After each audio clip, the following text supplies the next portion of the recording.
नमस्कार सिनेमा प्रेमियों। स्वागत है आपका एक बार फिर रोग सिनेमा में।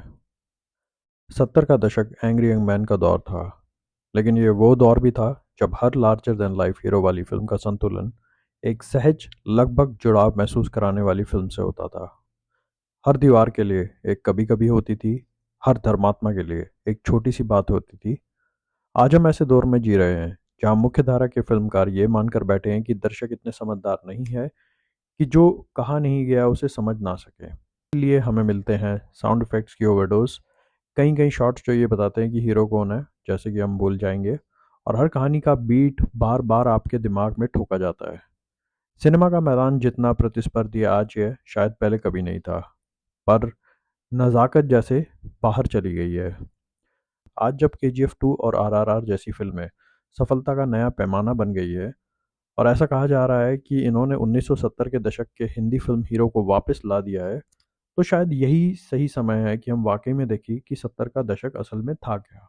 बेशक 1970 का दशक एंग्री यंग मैन का दौर था, लेकिन ये वो समय भी था जब हर मसाला लार्जर देन लाइफ फिल्म के साथ एक हल्की फुल्की जुड़ाव वाली कहानी भी मौजूद थी।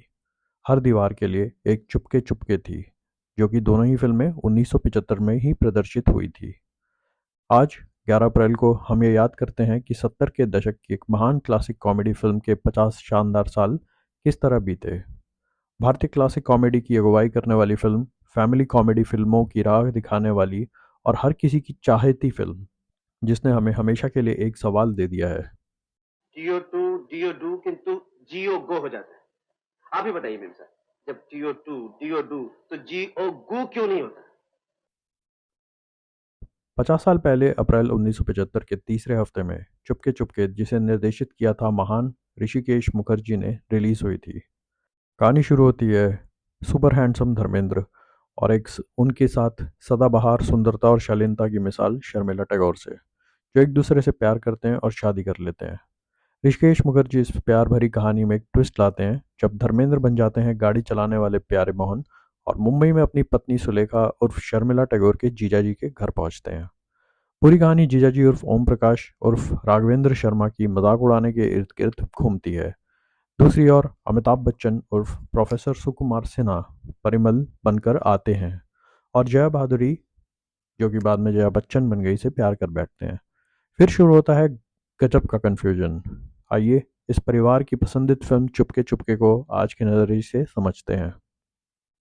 निर्देशन। 70 का दशक 5 बड़े निर्देशकों का दशक था। रमेश सिप्पी, यश चोपड़ा, मनमोहन देसाई, प्रकाश मेहरा और ऋषिकेश मुखर्जी। ऋषि दशक की शुरुआत ही आनंद गुड्डी, बावर्ची, अभिमान और नमक हराम जैसी मास्टरपीसेस के साथ कर चुके थे। बावर्ची की सुपर सक्सेस के बाद उन्होंने अपने लिए 2 साल शादी और समाज पर आधारित फिल्में बनाई। 1975 में वे फिर लौटे कॉमेडी की दुनिया में चुपके चुपके के साथ। सरल कहानी, दमदार दृश्य, मानवीय भावनाएं और भारतीय भाषाओं और संस्कृति के प्रति आदर। ऋषिकेश मुखर्जी का निर्देशन अपने आप में एक क्लास था। अभिनय। शर्मिला टैगोर जितनी खूबसूरत इस फिल्म में थी, उतनी ही प्रतिभाशाली भी थी। यकीन करना मुश्किल है कि मौसम और चुपके चुपके दोनों 1975 की फिल्में हैं। उनकी कॉमिक टाइमिंग और मुस्कान मन मोह लेती है। ओम प्रकाश आपको हंसी से लोटपोट करा देंगे, खास करके जो जब भी स्क्रीन पर चिढ़ते हुए नजर आएंगे। अमिताभ बच्चन, असरानी और छोटा लेकिन प्यारा रोल निभाने वाली जया भादुरी, सब बेहतरीन है। लेकिन फिल्म का असली क्राउन ज्वेल है धर्मेंद्र, जिनकी कॉमेडी टाइमिंग लगभग लाजवाब है। अगर वो कभी स्टैंड अप कॉमेडी करते तो जाहिर सी बात है कि टिकट खिड़की 1 घंटे के अंदर बंद हो जाती। कहानी, screen play, editing. Rishikesh Mukherjee की चुपके चुपके आज के दौर में शायद बन ही ना पाए। ये स्लैपस्टिक नहीं बल्कि समझदारी से लिखी गई कॉमेडी है। पूरी फिल्म एक लंबा मज़ेदार गैग है, और कमाल की कॉमेडी, कमाल के स्क्रीन प्ले की बेहतरीन मिसाल के तौर पे नजर आती है। संवाद। डायलॉग्स आज भी उतने ही हिट है जितने उस जमाने में हुआ करते थे। धर्मेंद्र अपने बेवकूफ़ भरे अंदाज में बड़े ही शानदार लगते हैं, और शर्मिला का अपने पति की हरकतों पर मुस्कान दिलाना एकदम से दिल जीत लेता है। तकनीकी पक्ष यानी कि साउथ एड सिनेमाटोग्राफी। तकनीकी रूप से फिल्म ज़रूर पुरानी लगती है, लेकिन 70 के दशक के हिसाब से कैमरा और साउंड टॉप क्लास है। गाने जैसे चुपके चुपके और अब के सजन हमें लता मंगेशकर की बहुत याद दिलाती है। प्रभाव।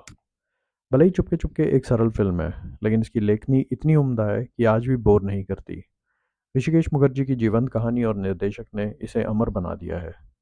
पिछले 2 सालों में ही यूट्यूब पर इसके 3 मिलियन से ज़्यादा व्यूज़ आए हैं। ये इस बात की पुख्ता करता है कि ये फिल्म आज भी दर्शकों में कितनी चर्चित है।